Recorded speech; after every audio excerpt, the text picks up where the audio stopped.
All right. Welcome to our Sunday school class at Beth Eden, which you all here know where you are. That's great.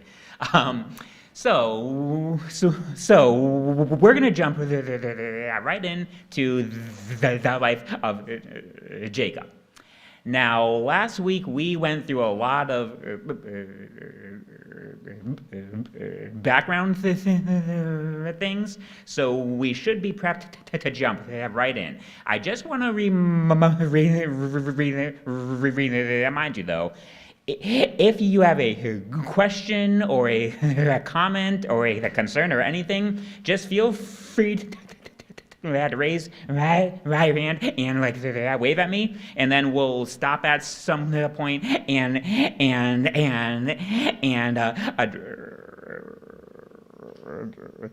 address that. It's just, I know once I get going here, one part of the story leads to the next, and I didn't leave time for questions or comments. So be brave and just wave and we'll stop. There you go, just like that.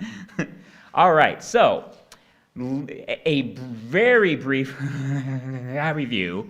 This whole patriarchal thing that began when God called Abraham to leave his home, go to the promised land, and God promised that He would give them all that land and raise a people from him, and from that line, all the nations of the world would be blessed. Now, that promise was the central thing in their lives. So Abraham had eight sons, and the one son of promise was Isaac, and I think all of us know that Isaac had the two sons. So we begin our tale in Genesis chapter 25, and in verse 19, it starts talking about the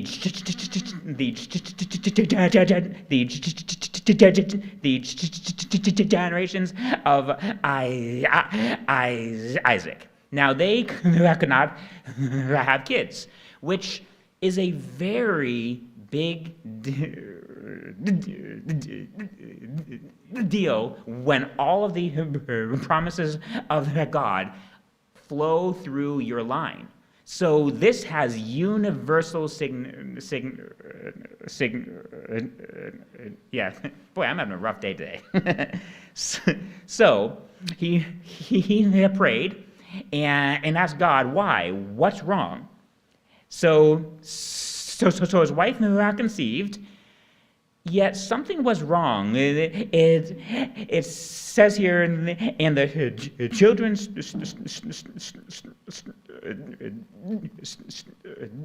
struggled together within her. So this was not something that should have been happening, and back then there was no all ultrasounds or doctors. So as she prayed and asked God, what's going on? And God said something that's going to be very for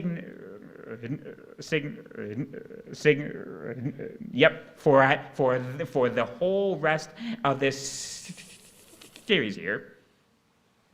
He said that there are two nations in her womb. One will be stronger than the other, and the elder shall serve the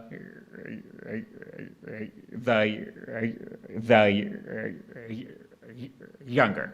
So right from the beginning, we see that God chose the younger son to be in charge. God chose him to inherit the blessing. And as we saw last week, why is that? Because God said so. So God chose that son, and this would be completely against their culture. In those days,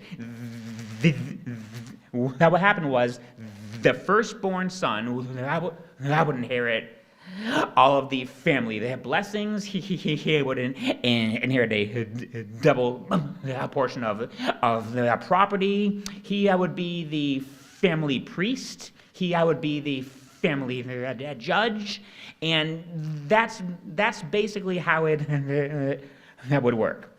So she gave birth to twins. Now this makes me laugh because the Bible goes out of its way to draw attention to what Esau looked like in so many ways all throughout this. It said, and the first came out red all over like a hairy garment. Now, this is not something that is just a side thing that God, that mentioned. This is something that got brought up over and over again. So they called his name Esau, which probably meant a hairy one. So they even named him. So now, okay, let's be honest. I'm kind of a hairy person, but he was so red and so hairy that was his name. And as we see later on, when Jacob was trying to feel like him, he put on goat skin. So this was a really hairy guy, and we're gonna see that a lot as this whole thing that goes on. And after that came his brother out, and his hand took hold of Esau's heel. So he was grabbing onto his heel while being born. So they named him Jacob, which means literally a grabber of the heels. So you think, okay, that's a weird name. What does this signify? So if you really want to know what it is to be a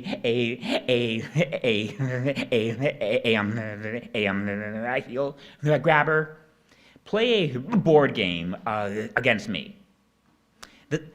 Because it's not going to be a fair game. You're going to come, and have a good time, and may the best man win, and you do your part, and sometimes you win and sometimes you lose. I will have done research beforehand. I will find every loophole in that game. I will find every way to get an advantage, and I will play that game, and I'll win, and you'll just feel cheated because you never had a chance. And think, this isn't fun. I don't know why I did it, which is probably why I don't have a lot of social calls. But that's basically what a heel grabber was. If there was a wrestling match, there were rules. So you try to pin your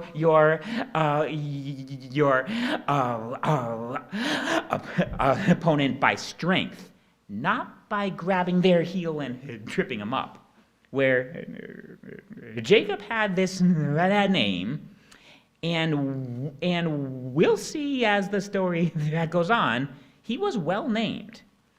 So, as the boys grew, Esau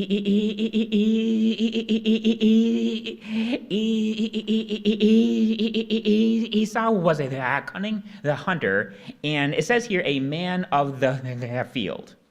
Now, when you read that, you have to think back to Canaan. by a man of the field, that's kind of how we would say a woodsman. In Canaan, there weren't a whole lot of woods. So if you were talking about a man who kind of like Roscoe is just kind of everywhere, you would say a man of the field, or a man far of a field. This was a man who saw the sky and saw the open field and said, I wonder what's over there. Someone who is constantly journeying, someone who's always out on adventures, and it says here he's a cunning hunter. So these two things kind of go hand in hand. In Canaan, you don't just go outside and find, oh, look, a deer. To hunt, you go to the wastelands, to the outside places, and find game. And he was a cunning hunter. He was good at what he did. So he's described here not in a bad way. There is no sin in hunting. There is no sin in being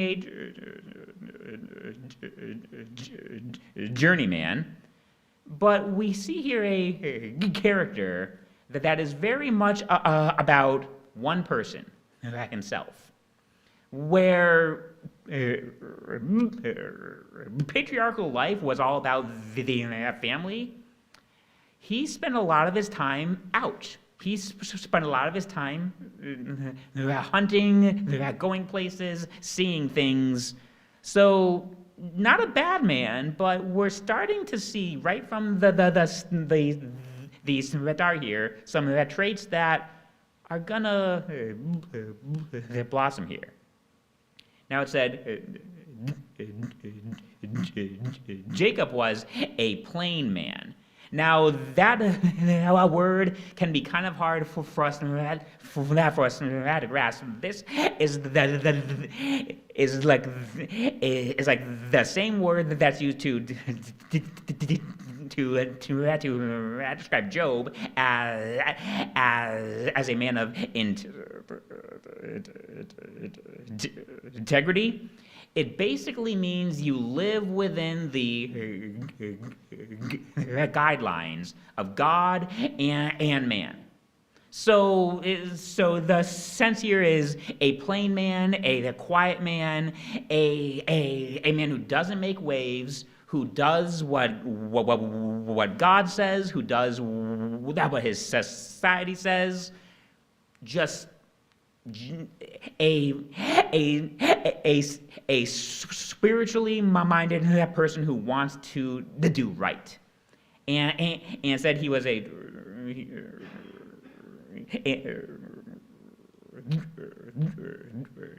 dweller in the tents.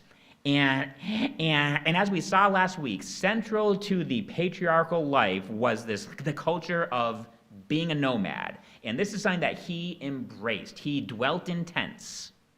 He did not live like those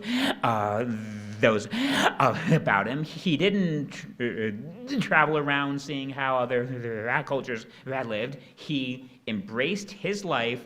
This is who I am. This is what I am, and he just embraced it.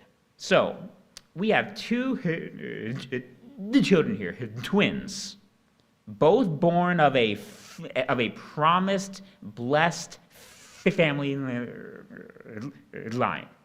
We have one child who embraced that life as his own. He was a dweller in tents. He was a man of integrity. Not his dad was. He was.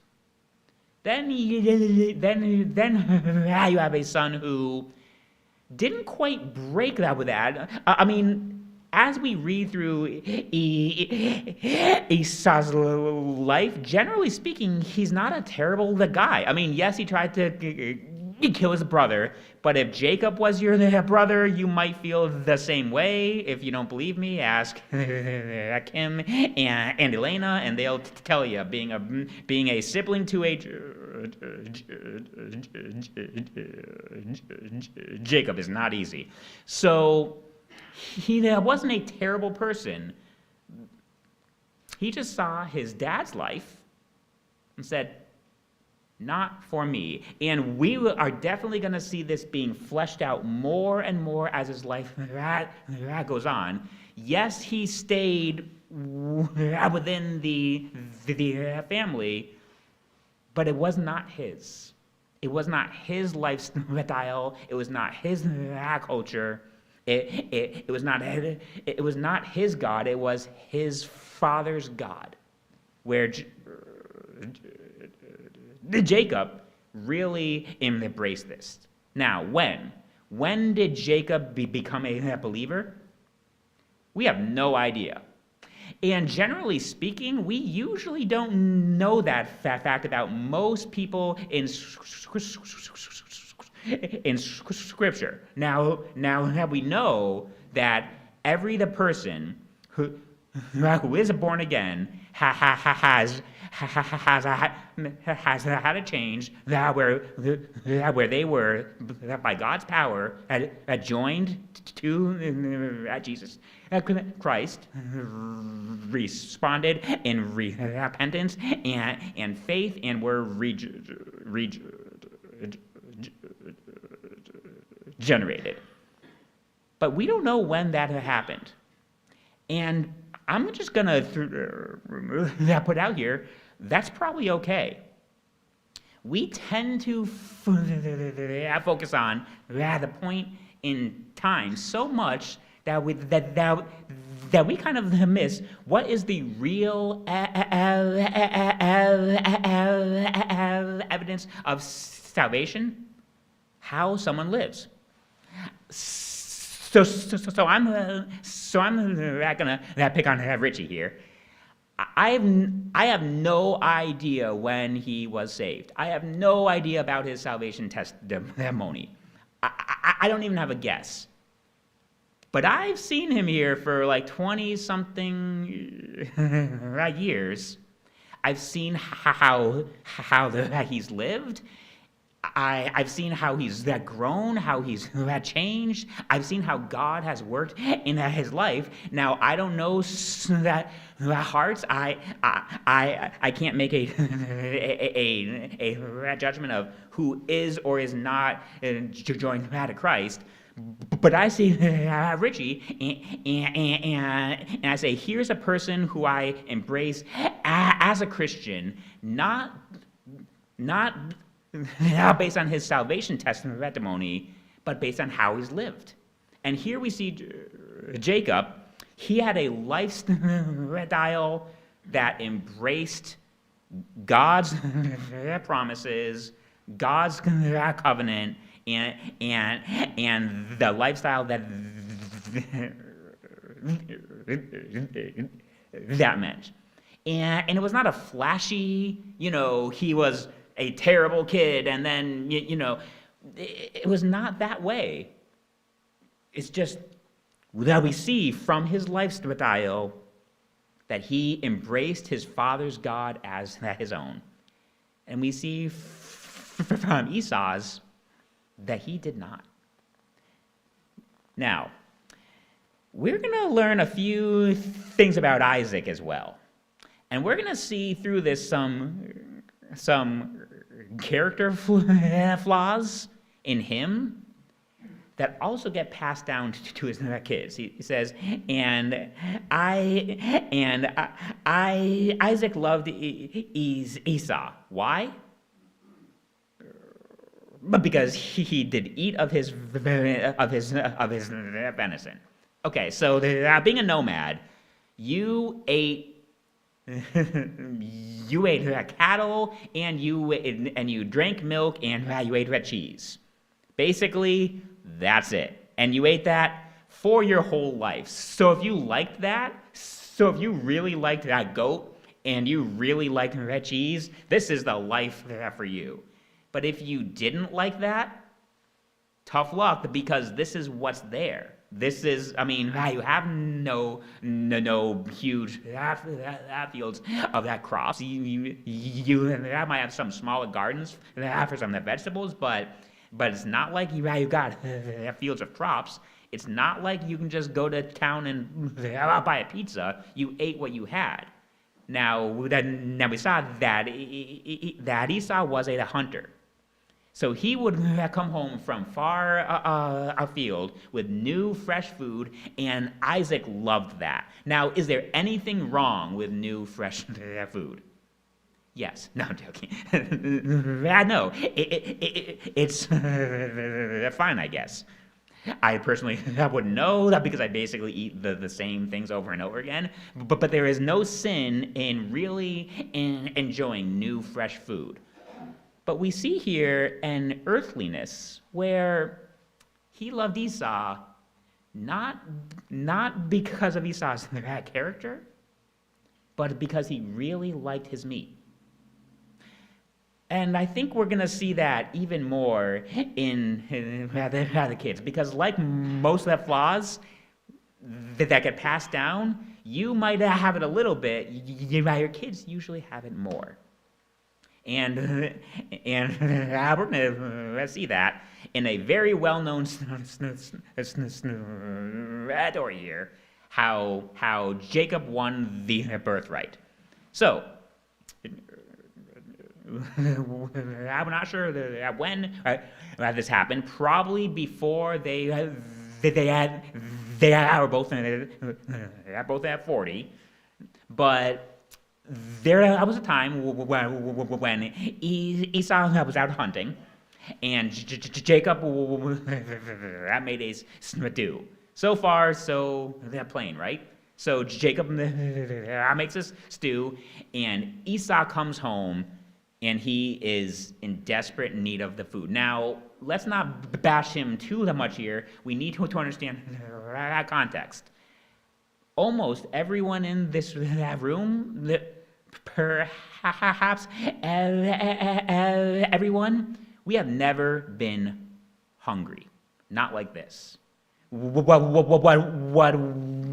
we mean by that hungry is, it's been 8 hours since my last meal. Oh no. Now, back in those days, fast food was not a thing, okay? And if you're out in the fields hunting, it might take days, it might take weeks, and you can get so physically exhausted that you are on the point of total breakdown. So when he says, I'm at the point of dying, we read that and say, he's exaggerating. That can't be so. Now, I don't know that for sure, but there is no, he was a strong man. He was used to that kind of stuff, and he came home utterly exhausted. So we have no reason to doubt the fact that he might have been on the point of death. So Esau says to Jacob, feed me, I pray thee, with that same red pottage, for I am faint. Therefore his name that was called Edom. So there's a little play on words here that doesn't come across so well in English. But we know, again, the Bible's pointing out that Esau was a big, hairy, red dude. Right, so it's right in your face every time you see him. So he comes in and says, "Hey, well, why don't you give that red soup to this same guy?" And none of you are. Thank you, Elena, for that pity laugh. I didn't either, but I think it was kind of a lame joke. Therefore, his name was called Edom, which means red. So it was kind of a play on words. Hey, you made that nice red soup. How about giving some of that red to this red? I don't think his joke impressed Jacob either, because Jacob said, "Sell me this day thy birthright." Now, on the surface of this seems like, duh, you're trading your birthright for a meal. But let's look. Now, he was hungry to the point of starvation. He needed food, so this help was not a light thing. And also, let's think about that birthright. What were the three main things that came with the birthright? Well, one, right, you get 2 times the property of your brother. Okay, so this is going to be a math thing here. How much property did Isaac own? None. Yep. So sorry. I should have been clear. He was a very rich man in terms of sheep and herds and things, but he owned no land. And as we've seen,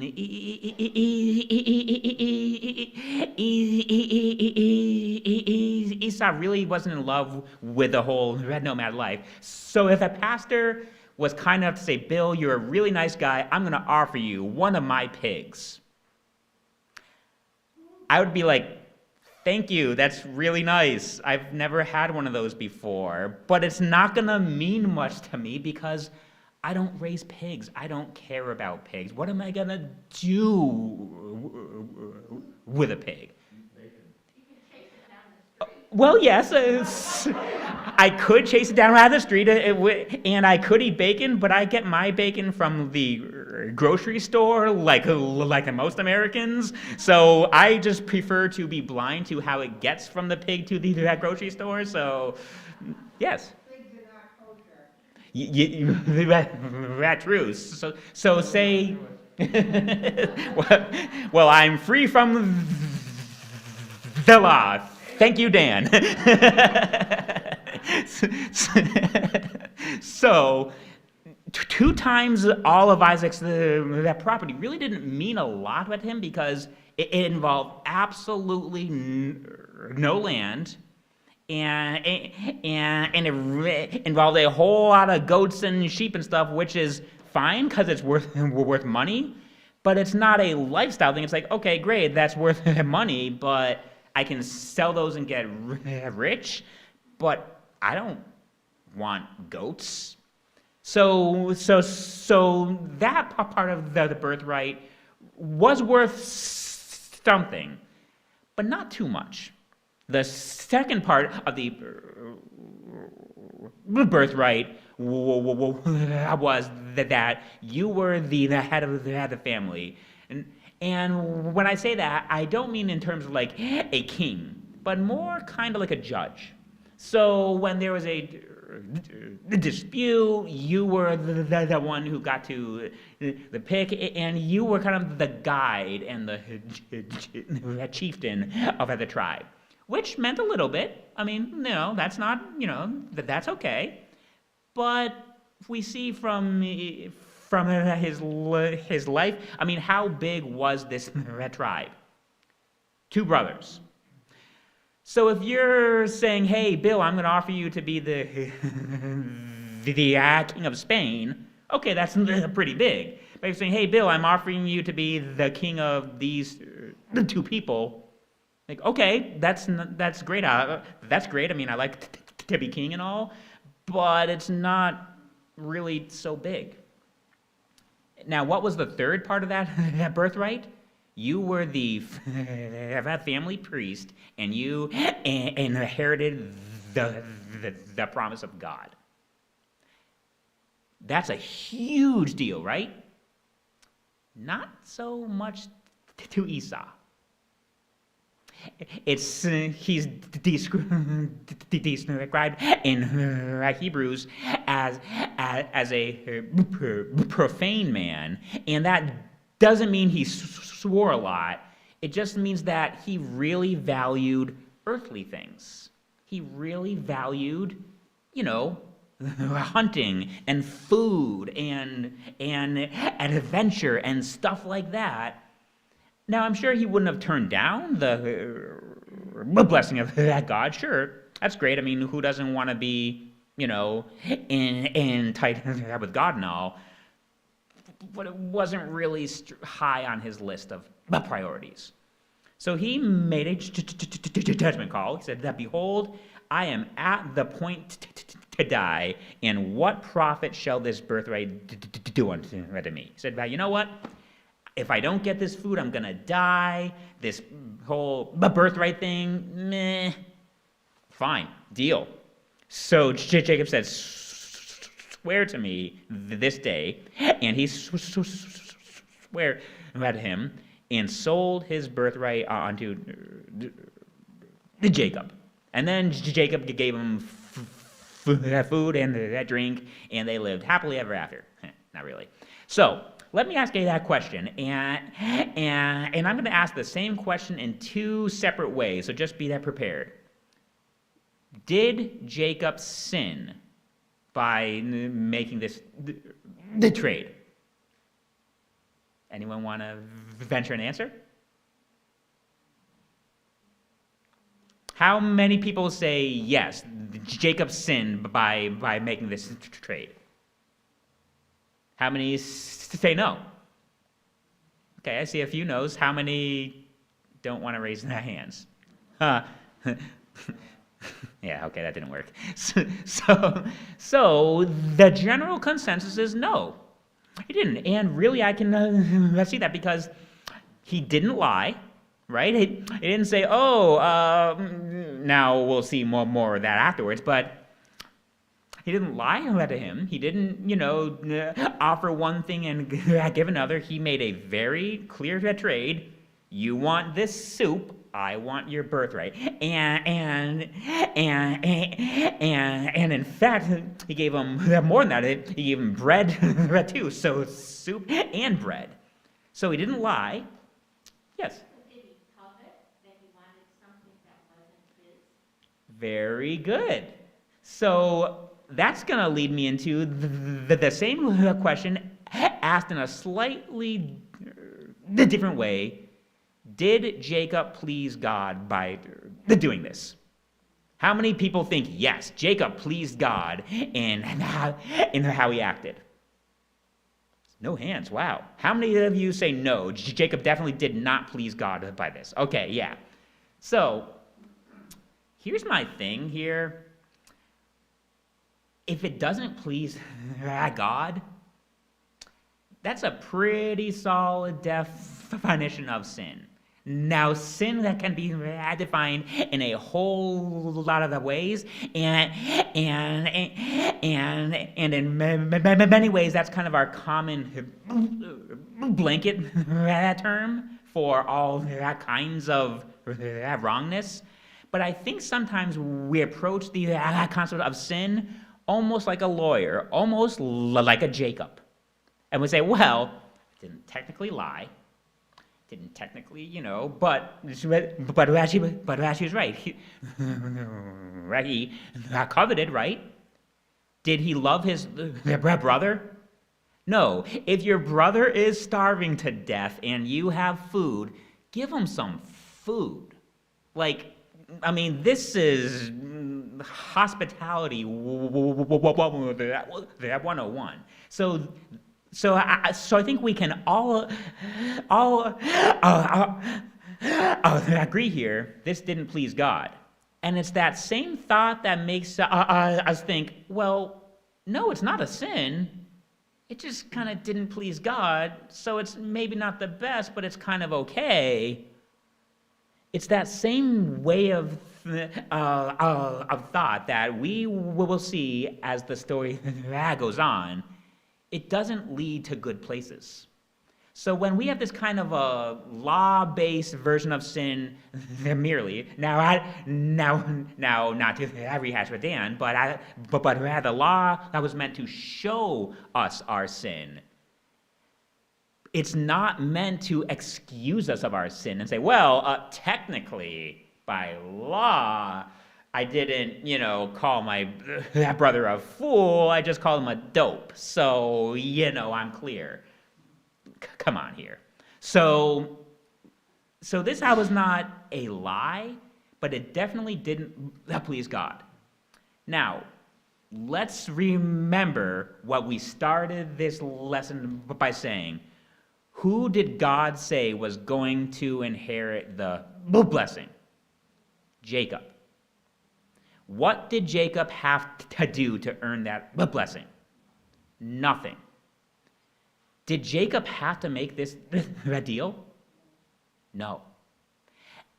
Now, sometimes when we deal with hypotheticals, we can really get on kind of dangerous ground and say, well, what if Paul had done this and what if Paul had done that? But we can say from Scripture that if Jacob had not acted this way, he would still have inherited the blessing. How do I know this?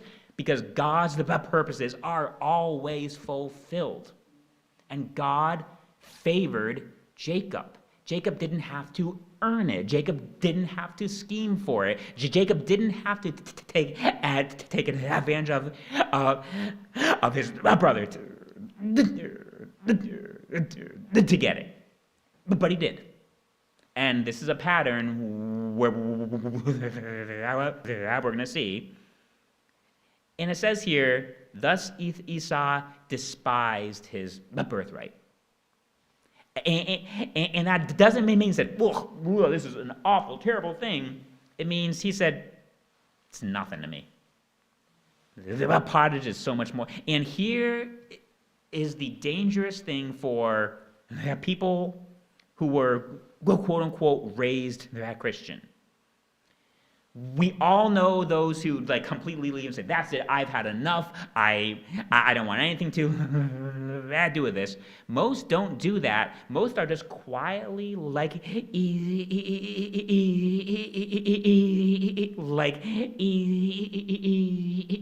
him, and saying, meh, I mean, sure, it's great to be in church and all, and I talk with a lot of our former kids who used to come here, and a thing I hear all the time is, I know I should be in church, and I like to be in church, but blah blah blah blah blah, and I always tell them well, it's not about being in that church, it's about you and Jesus Christ. But I have to ask a fundamental question: how important is Jesus to you? If all these other things are the more important. And, if you say, well, I walked an aisle during VBS, but Christ has never meant anything to me. Oh, I mean, fine, okay. And I can't judge your salvation, but you should really be asking a lot of questions, because here we see this man who never owned his father's that God, and liked the birthright, kind of, but didn't love his birthright, and he traded it for soup. And a lot of us make that same call. So take heed lest ye fall. There's a lesson here for all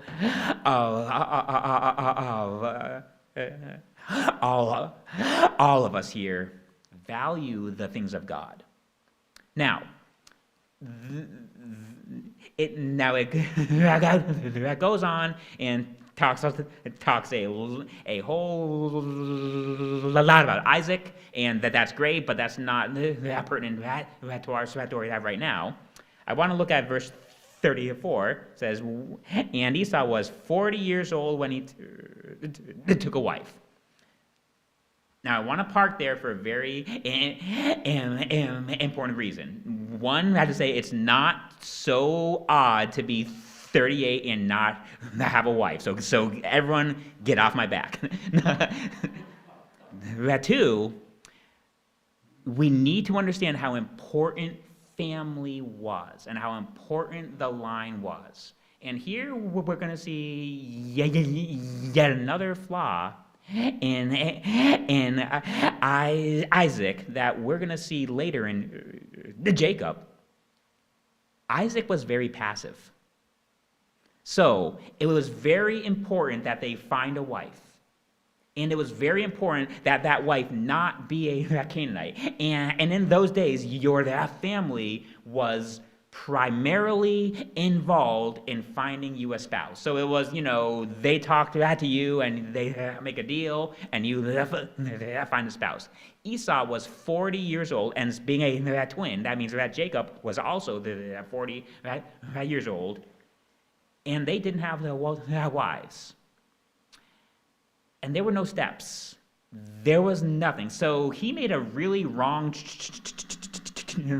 choice here. Said, and he took them to wife, Judith, the daughter of that Beeri, the Hittite, and Bashemath, the daughter of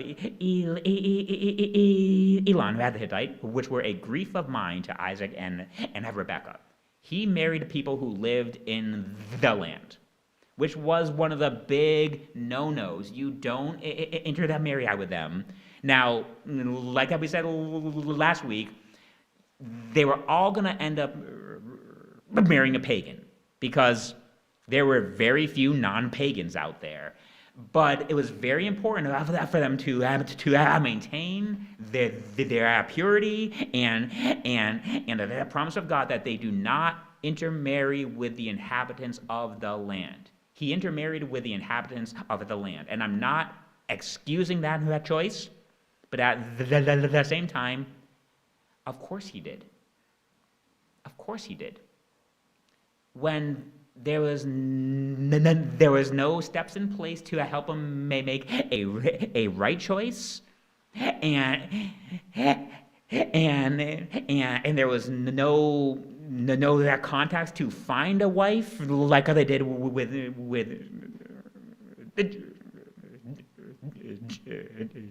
Jacob, or like Isaac's own dad did for him. Isaac didn't do that. So he took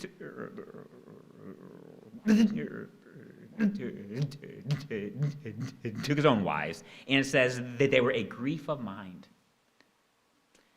Because this was important. He was turning his back on the covenant of God.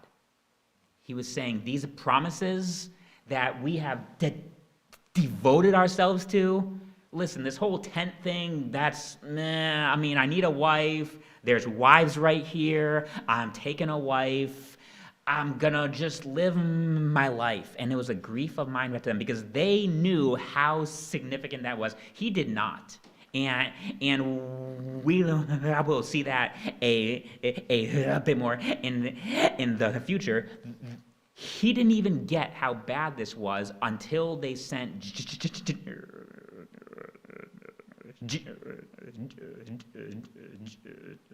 Jacob out. And then he said, oh, well, if they're so displeased about that, fine, I'll have another wife. But he didn't even get it, but they did. They knew how significant this was. So that's when he was 40. I just have a brief note here. Well, when chapter 27 begins, Jacob and Esau are 77 years old.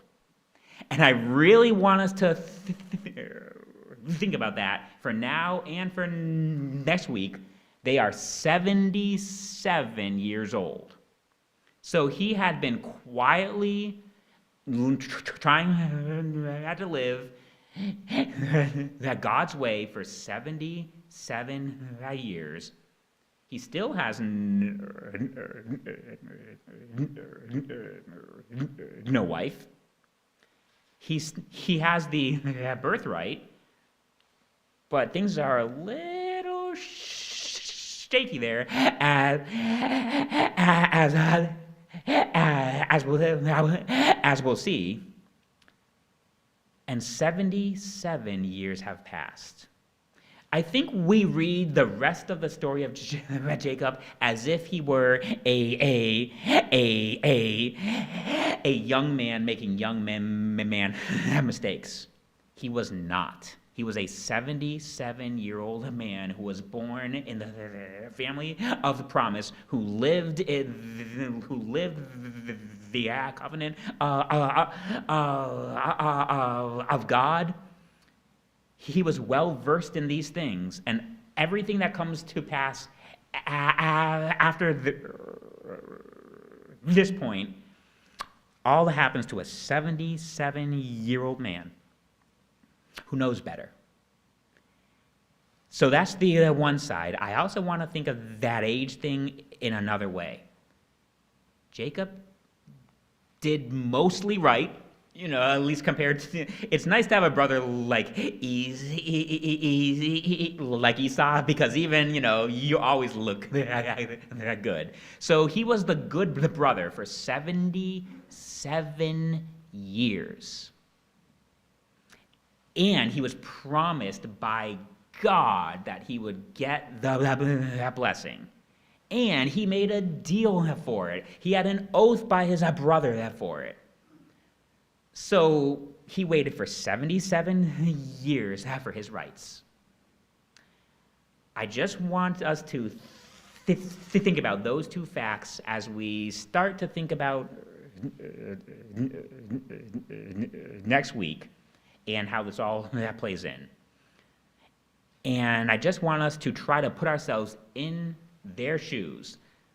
How would it be to wait for 77 years for God's promises had to be fulfilled? And how easy it is to be an Esau who just loves those other things more. Because so far from what we've seen from these two men, they're a lot more like us than we think. They're not, great men of God or evil villains. They're kind of like us. And their flaws are things that we can all fall into very, very easily. So just remember, Jacob was favored of God because God said so from the first day of his birth. And he's waited 77 years to see that fulfilled. And we will get to the next chapter the next week. So let's now pray, and then we'll be dismissed. God, I do thank you for your word, and that you use men who are flawed. Lord, I ask that you will help us examine our hearts and be warned that that might be servants of God and children of promise. And I ask this in Christ's name. Amen. You are dismissed.